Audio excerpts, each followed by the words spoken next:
Now, as I said, many people in the family will actually assist in finding a suitable husband or wife. And not only in the family, but also some people from outside of the family will be involved in that, like the local saint or sadhu or priest of the local temple, and usually also an astrologer. And what they will do is they will really, in much detail, compare these two persons and try to see if they will match. And it's of course very hard to say. You know, some very unlikely couples are very happy. You know? So it's not so easy to define it. And I guess the person who has the most possibility to find it out is the good astrologer. If he is, really understanding his task. Astrology is a very strange science. There's no understanding it. But I've seen so many astrologers predict me things, even about my past, like saying things that were absolutely true. So something is there. So if you believe in astrology, definitely comparing the two horoscopes can give some idea about the compatibility. But okay, most of us are not astrologers, so this is not so very helpful. But what is quite helpful is the understanding of the gunas. Gunas, anyhow, in yoga are quite well known. There are different kinds of energies, 3 kinds of energies for the people who don't know. No? There is the Rajasic energy, which is the most active energy. The energy which is moving, creating. Then there is the energy which is not moving, not active, which is inert. Tamas.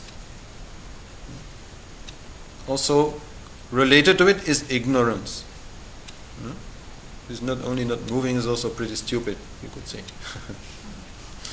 And then there is the sattvic energy, which is an energy which is also not moving, but shining, light.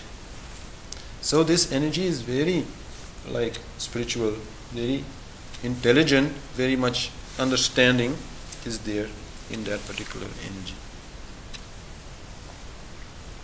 So people can also be a little bit categorized along these gunas. And this is a very easy understanding and quite important. Some people are basically tamasic in nature. It does not mean they are stupid. It does not mean they never move.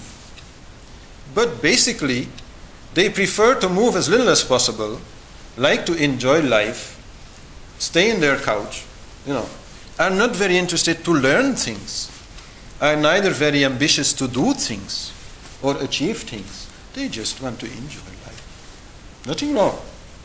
But you can say those are more tamasic people. Then there are the people who are very rajasic, meaning they are very ambitious, very active. They want to do things. They cannot sit still. They always move about. Right? And then there are people who are very sattvic. They like to think. They like to taste. They like to be involved in the arts and the philosophies and the music and enjoy life on the more spiritual level. They're also not so very active. If a task needs to be done, they'll do it. Right? Tamasic people also, But from themselves, when they have some free time, they are not necessarily going to run here or run there or do this or do that. They're going to enjoy, but not so much enjoy the senses like the tamasic person will do. They will more enjoy the spiritual part of life. So this is an important division. And what is said about that division is that the only 2 things which are absolutely not compatible are tamasic people and sattvic people. Because both don't move. So when you have one person who is relatively lazy and likes to watch TV while eating sweets and lying around, and the other person sitting there and liking to meditate and think about life and so on, then you put them in a couple, this will not work. Right? So whenever you fall in love in that way, forget about it, it's not going to work. Somebody's got to work. So actually, in a love relationship, it is said that always a little bit Rajasic person is needed. Because a couple also is a little bit like a little economy. No? Some work needs to be done. Some organization must be there. Right?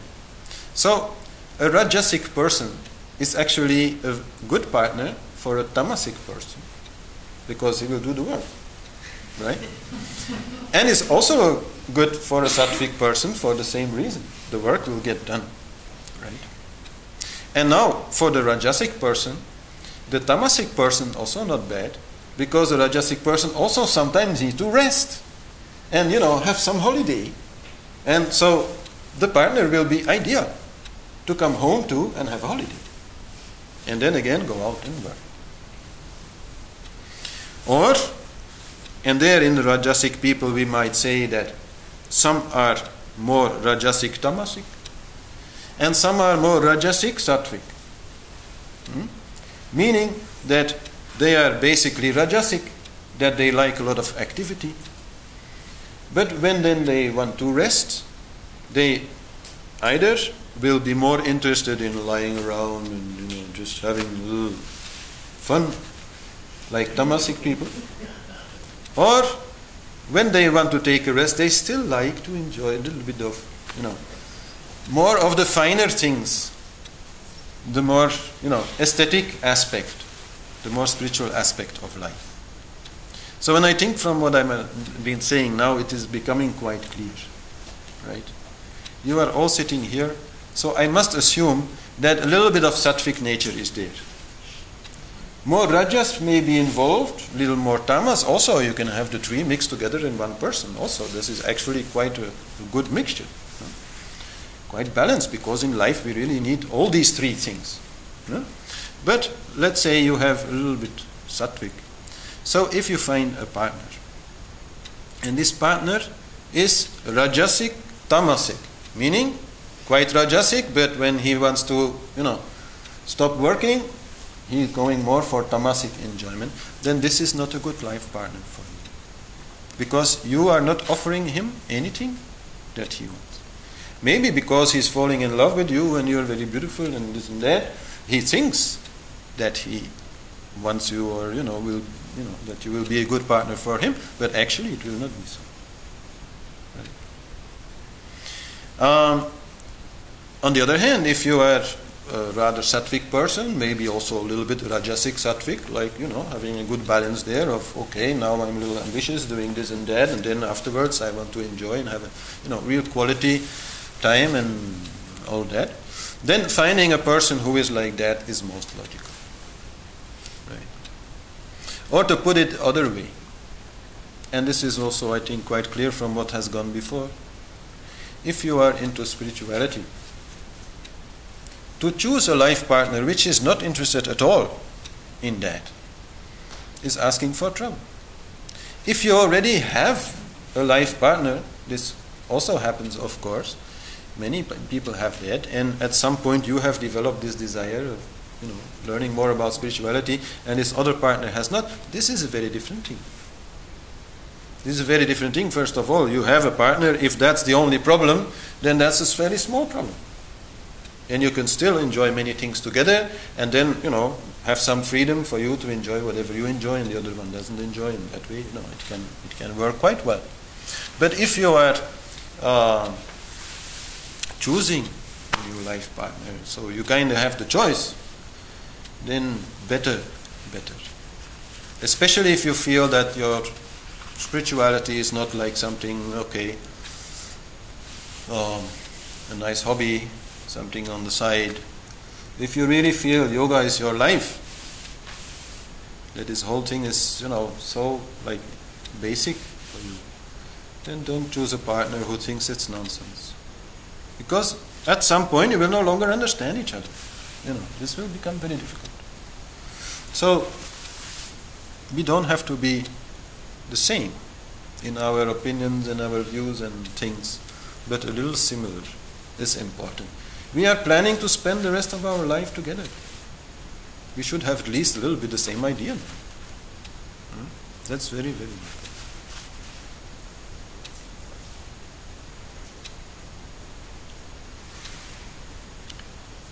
Other thing, and it's a bit similar, which is regarded, is caste. Now caste again is a difficult issue. No? But actually it became a difficult issue only in the past like 1,000 years. And the British especially have added to it. Because divide and rule. They have set the Hindus and the Muslims against one another, and then within the Hindu community they have set the castes against one another by making all kinds of rules. That, for example, you were not allowed to marry outside of your caste. Right? This rule was not an Indian rule. This is a British rule.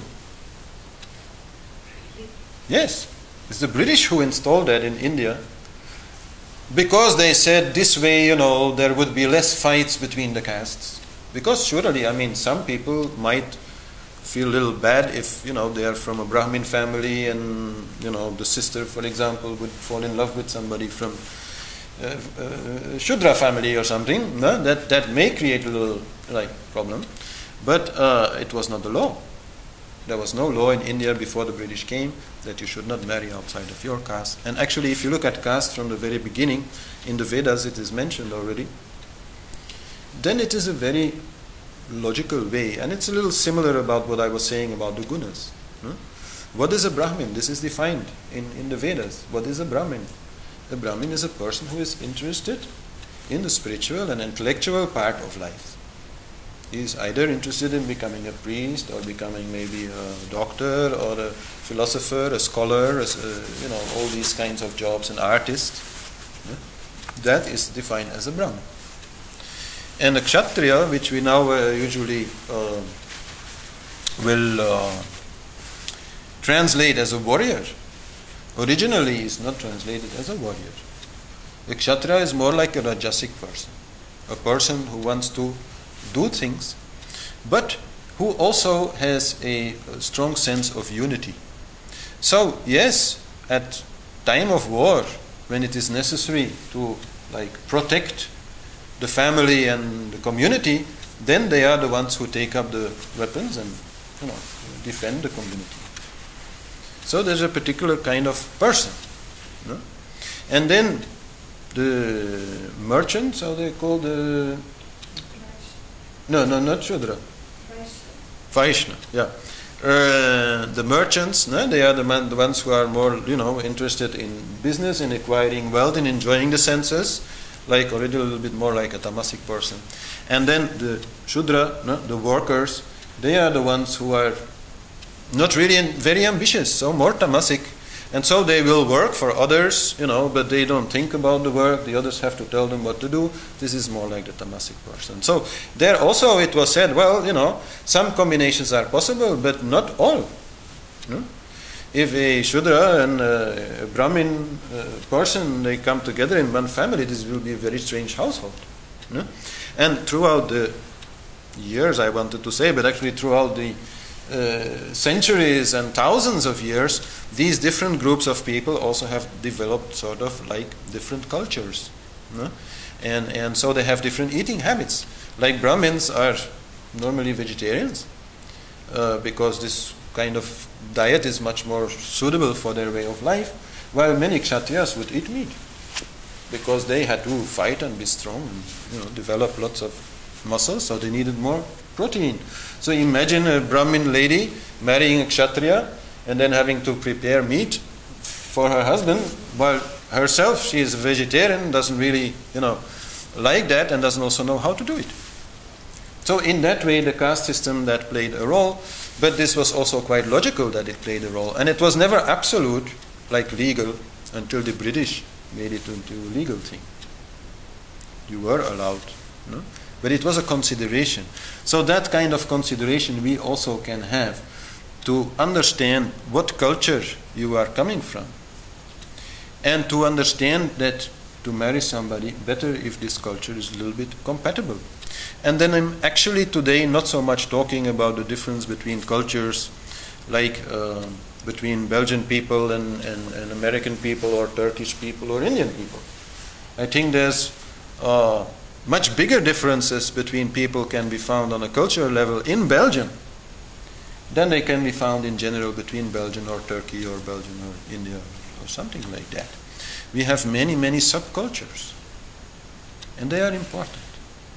So then one of the things which we also kind of do, getting to know the other person's family, is very important. You know, being invited by your future in-laws is very important. Getting to know them, then you really much better will understand where your future partner is coming from. What is his culture? And feel if this is a little bit like compatible. This is there. And many other things are there in India. Even they have this system, and I actually want to study this sometimes because it seems quite amusing, but they have this system of physiological compatibility. Like some people may be called deer, and some mouse, and some elephant, and so on. And some of these physical combinations are possible, and some of these physical combinations are not so possible. Like I remember a mouse man and an elephant woman is not really, you know, like such a good idea. So this also is looked at when they are deciding upon who is the, you know, suitable partner. But the most, let's say, power there is with the astrologer. I know many cases of people who had, like, say, a difficult horoscope and who waited many, many years before the astrologer would finally accept one other horoscope as a suitable partner. For some people it's quite easy, for some people it's really quite difficult. And many times I know one guy personally quite well, he fell in love and things like that, hoped that it would work, went with the horoscope to the astrologer said no. And then the guy would say no. It's quite amazing, you know, still happening today. So if you have a good astrologer who you've been able like a little bit to test in other ways, you know, if he's really knowing his trade, maybe a suitable thing. And generally to ask advice of other people also. Now, I'm not saying, I mean, now we're a little bit back in our situation here where everything starts with falling in love. Okay, fall in love, no problem, right? But when you are thinking about making more like a commitment, then getting a little bit outside advice is not a bad idea. I mean, you still make up your own mind, sure, but, you know, getting a little feedback from others is not bad because love makes you blind. There are many things you will not see, but your best friend may see it or your mother may see it. And in that way, the thing that is now sometimes happening on TV, reality TV, where, you know, like friends or family are choosing the right partner, you know, this is because of that, you know, because of the understanding that some help can be needed because you are a little bit crazy when you are in love. And you would do anything.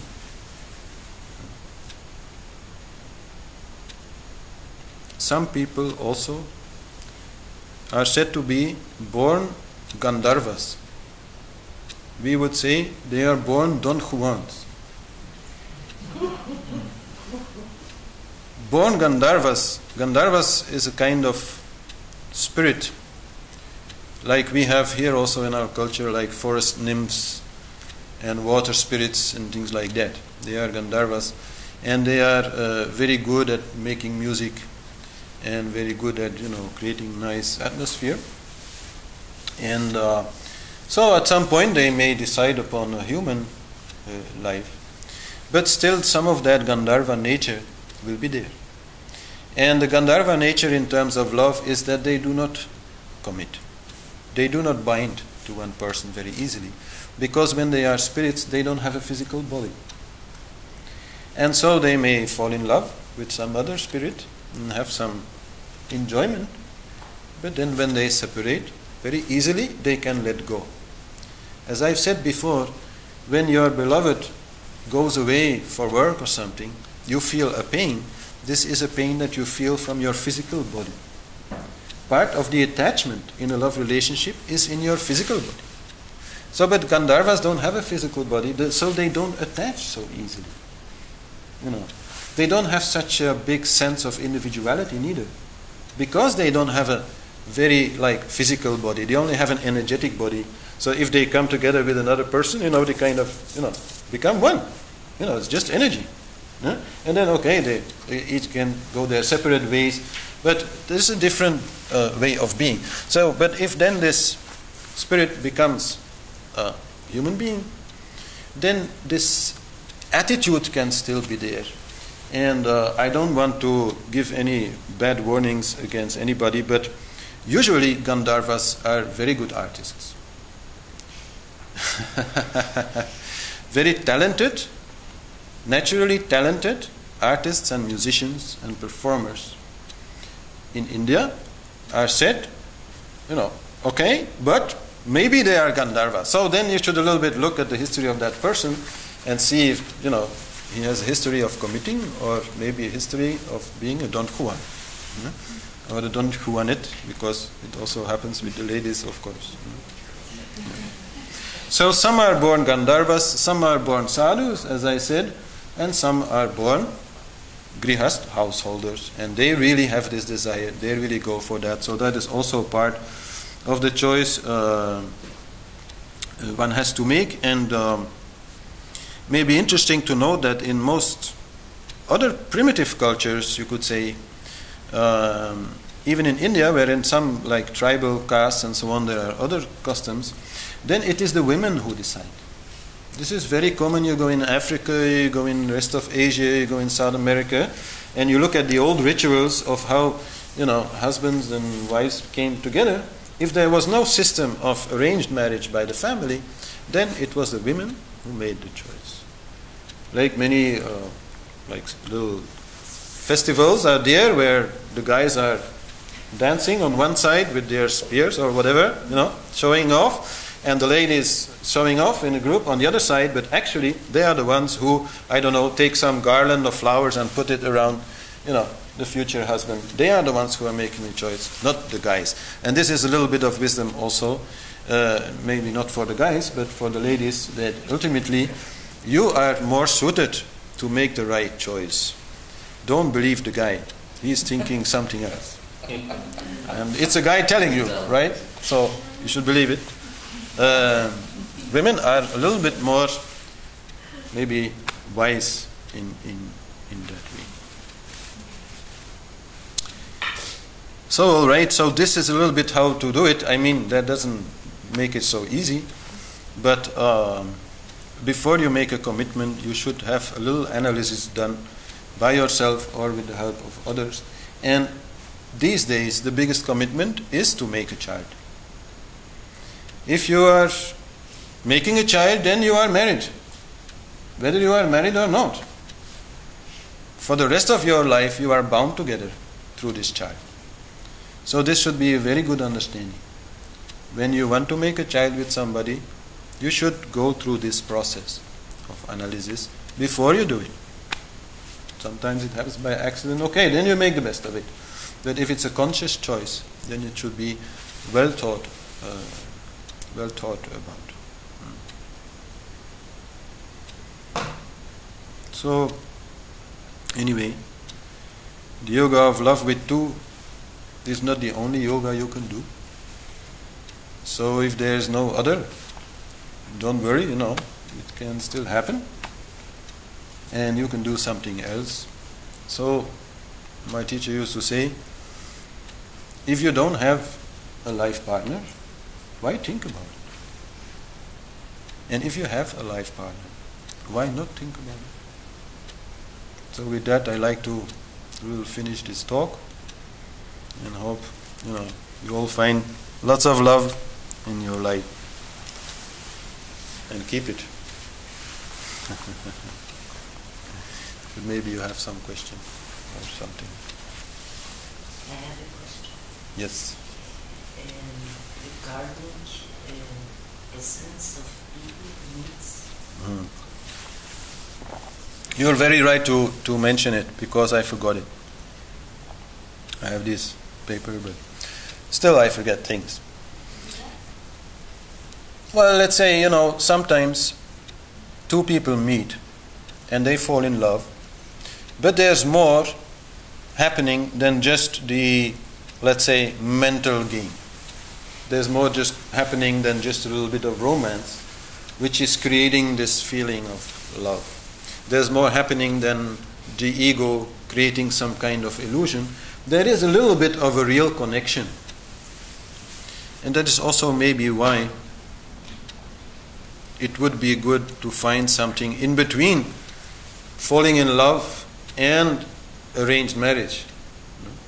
Because obviously your mother's not going to feel this connection that you may feel for the person. So there may be, more difficult to have that. So it is said that some people can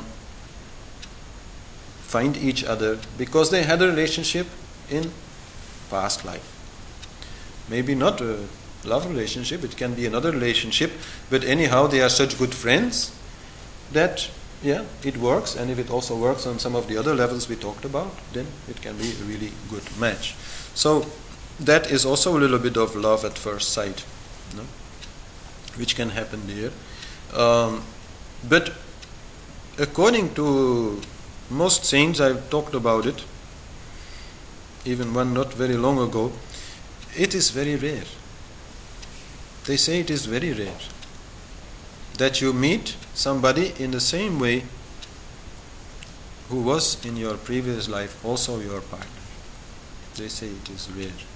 Even though in India they marry for 7 lives, so they should have actually a different idea about it, but most of them say it is rare. These days, because of Kali Yuga, it is rare. But it can be there. A person who is mostly tamas, as you call it, can change to another kind of personality. Well, it depends, and that is also then like the wisdom of the saint or the astrologer to find out if this is a tamasic person, if this is his nature, that's the way he is born, or if this is maybe caused by circumstance, which is also possible. Like if you have a relatively rajasic person growing up in a family of very tamasic people, then he may have adopted some of that attitude, but actually in his own character be quite different and be more active, and if given the chance will be very ambitious and do a lot of work. So it's neither only inborn, neither is it only environmental. Both are there, and if it is inborn, then it cannot be changed. Only if it is environmental, then it can be changed. This is the same as the doshas, Vata, Pitta, Kapha. This is the same thing. They can change, but they will always remain behind. So the idea of changing your life partner, because it is related to it, is a dangerous idea. My own, and maybe this is now talking from my own personal life, but my own experience there is that you can a little polish and decorate, but to change, very difficult. Very difficult. Thinking in relation to castes, like you told that some castes are mostly, but in that caste it's a person different, like being from another caste. Yes. Well, that is possible. No? As I said, somebody very sattvic being born in a family who is like very business-minded. No? A very spiritual person born in a family who is all about money. So automatically this child, when it grows up there, it also talk money. But the moment you say, oh, maybe something else, oh yeah, is there something else? So sure, that can be. So in that way, caste should never be seen as something final or making the decision completely this way or that way. No. It is an idea, a kind of category of people that you can use to a little bit understand compatibility, but Sure. I mean, Brahmin can be born in Kshatriya. I mean, there's many stories also like that in the Hindus, in the Hindu scriptures. So it's quite clear. The reason for being born in a particular family, may be quite specific. Meaning, usually when the soul is looking for a new family, then it will look for a family where its own desires are most logically fulfilled. So if its desires are very on a business level, then it will look for a family who is very good in business. And if its desires are very artistic, it will look for a family who is very artistic. But maybe, there's some other reason why a particular family is sought out. Maybe there is some karmic link between two people or whatever. I've talked about that in the class on reincarnation. Most souls are quite confused when they reincarnate, when they take a new birth. So anything can happen. A lot of crazy stuff happens. Yeah. Very few souls are really very purposeful.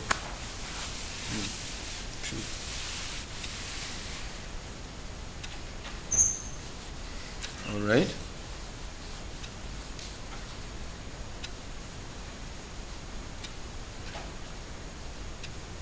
Yeah.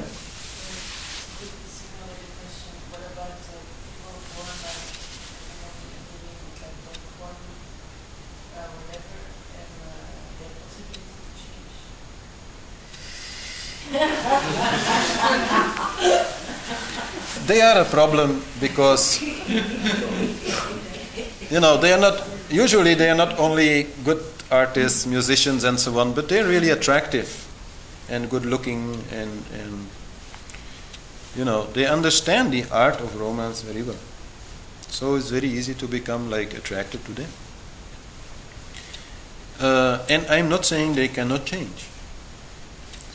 It is possible, but to put your eggs in that basket is a risk. It's a risk. Because it's not certain they will change. I mean, the way they can change is only because they experience a new kind of enjoyment. The enjoyment of playing the love game, of being a lover boy or girl. Sure, it's enjoyable. It's a nice game. But the game of really connecting to somebody, really having a deep love relationship, is so much more. So if they can discover that, they might change their ways. But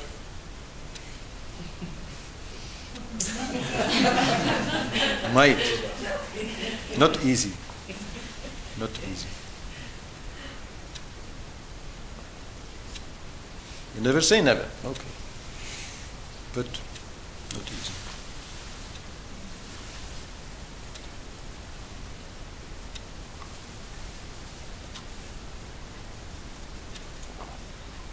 Depends on the age also. Most boys at age, let's say 16 to 21, 25 maybe, are like that. It's a minority who is already at that age looking for something deeper than that.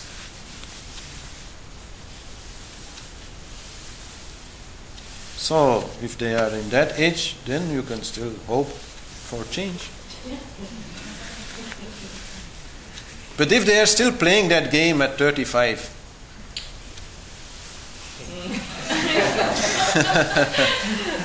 no, I wouldn't believe in it. You believe whatever you want.